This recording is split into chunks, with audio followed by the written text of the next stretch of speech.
పాకిస్తాన్ యుద్ధం క్షణక్షణానికి తీవ్రతరం అవుతోంది. ఇరు దేశాల మధ్య తీవ్ర ఉద్రిక్త పరిస్థితులు నెలకొంటున్నాయి. ఆఫ్ఘాన్ పాక్ సరిహద్దులు మూసివేశారు. తాలిబాన్ల దెబ్బకు పాకిస్తాన్ విలవిలలాడుతోంది. ఓవైపు తాలిబాన్లు, మరోవైపు బలూచిస్తాన్ లిబరేషన్ ఆర్మీ పాకిస్తాన్ను ఉక్కిరిబిక్కిరి చేస్తున్నాయి.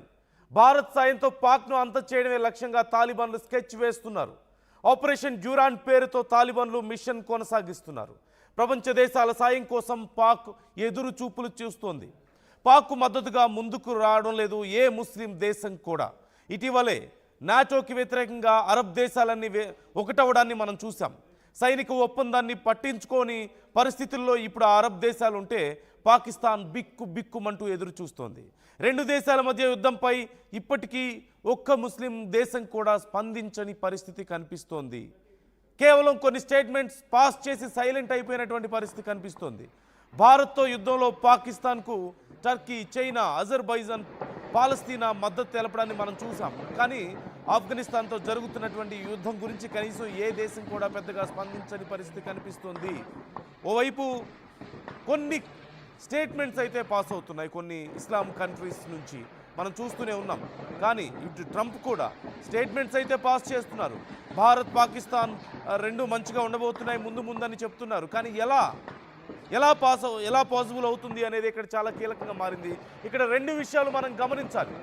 భారతదేశానికి ఉన్నటువంటి అవకాశం, కానీ భారతదేశం పాటిస్తున్నటువంటి నీతి. మరోవైపు పాకిస్తాన్ భ్రమ.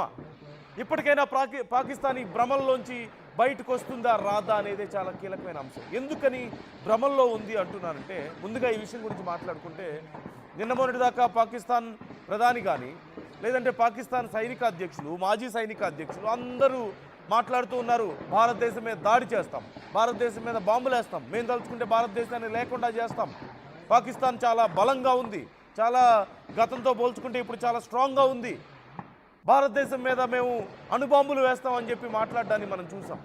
ఇదంతా ఏం చూసుకొని అంటే, ఒకటి ఆర్థికంగా బలోపేతం అవబోతున్నామన్న భ్రమ, అలాగే మిత్రుల సంఖ్య పెరిగిందన్న భ్రమ.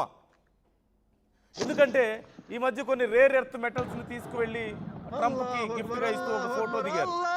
ఆ రేర్ ఎర్త్ మెటల్స్ అంతా బిజినెస్ జరిగితే, అంటే అమెరికా ఇప్పటికే అక్కడ ఇన్వెస్ట్ చేయడానికి, అలాగే అక్కడ ఉన్నటువంటివన్నీ రేర్ ఎర్త్ మెటల్స్ తవ్వి తీయడానికి, మైనింగ్కి పాకిస్తాన్ ఓకే చెప్పింది. ఈ నేపథ్యంలో భారీగా బిజినెస్ అవబోతుంది, మాకు బోల్డ్ డబ్బులు రాబోతున్నాయంటూ పాకిస్తాన్ అనుకుంటుంది.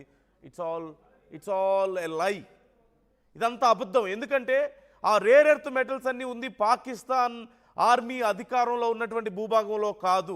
అవన్నీ ఉంది బలూచిస్తాన్ లిబరేషన్ ఆర్మీ అధికారంలో ఉన్నటువంటి భూభాగంలో. వారు ఆక్యుపై చేసుకున్నటువంటి భూభాగం, అది వాళ్ళదిగా భావిస్తున్న భూభాగంలో ఉంది. పాకిస్తాన్ వెళ్ళి అక్కడ నేను మైనింగ్ చేసుకుంటానంటే ఫ్రీగా ఇవ్వడానికి వాళ్ళు రెడీగా లేరు. దొంగలంటూ మాట్లాడుతున్నారు. దొంగలు తీసుకొచ్చి మీకు ఇస్తే మీరు ఎలా తీసుకుంటారంటూ ట్రంప్ని ప్రశ్నించారు. సో ఇదంతా ఇట్స్ ఎ లై. పాకిస్తాన్కి ఏ హక్కు లేదు, పాకిస్తాన్కి ఏ అధికారం లేదు అక్కడ ఉన్నటువంటి ఆ గనుల మీద కానీ, అక్కడ ఉన్నటువంటి ఆ రేర్ ఎర్త్ మెటల్స్ మీద కానీ. అదంతా ఒక భ్రమ. సో ఆ విషయం పక్కన పెడతాం. ఆర్థికంగా ఛాన్స్ లేదు. ఇక సైనిక బలగం కానీ లేదంటే ఫ్రెండ్స్ కానీ పెరిగారు అనుకుంటున్నారు కదా. ఎక్కడి నుంచి? ఇండియా మీద యుద్ధం చేసేటప్పుడు చైనా కొన్ని డ్రోన్స్ని, కొన్ని ఆయుధాలను ఇచ్చింది, అమెరికా కొన్ని ఆయుధాలు ఇచ్చింది, కొన్ని డబ్బులు ఇచ్చింది. కానీ తర్వాత అవన్నీ కూడా అబద్ధం అని మనకు కనిపించడం లేదా? ఈ మధ్యకాలంలో ఇస్లామిక్ కంట్రీస్తో జరిగినటువంటి ఒప్పందాన్ని మనం చూసాం. ఇస్లామిక్ కంట్రీస్ అన్నీ ఒకటయ్యాయి. ఆ తర్వాత పాకిస్తాన్, సౌదీ మధ్య ఒక ఒప్పందం కుదిరింది. ఆఫ్ఘనిస్తాన్తో యుద్ధం మొదలైన తర్వాత సౌదీ దగ్గరికి వెళ్ళి పాకిస్తాన్ అడిగింది మాకు సహాయం చేయండి అని. కానీ సౌదీ కనీసం పట్టించుకోలేదు. ఇదేనా ఫ్రెండ్షిప్ అంటే? ఇదేనా అగ్రిమెంట్ అంటే? అగ్రిమెంట్ అంటే భారత్ రష్యా మధ్య ఉంది కదా అది. ఫ్రెండ్షిప్ అంటే భారత్ రష్యా మధ్య కొనసాగుతుంది కదా అది. భారత్ని ఎక్కువగా ఎవరైనా కదిలిస్తే వాళ్ళ సంగతి మేము తేలుస్తామని. గతంలో ఎప్పుడో చైనాతో యుద్ధం జరిగినప్పుడు కూడా రష్యా ఇన్వాల్వ్ అయింది. భారత్ని ఏదైనా చేస్తే మేము ఊరుకోమని చెప్పి. ఆ తర్వాత ఇప్పుడు ఆర్థిక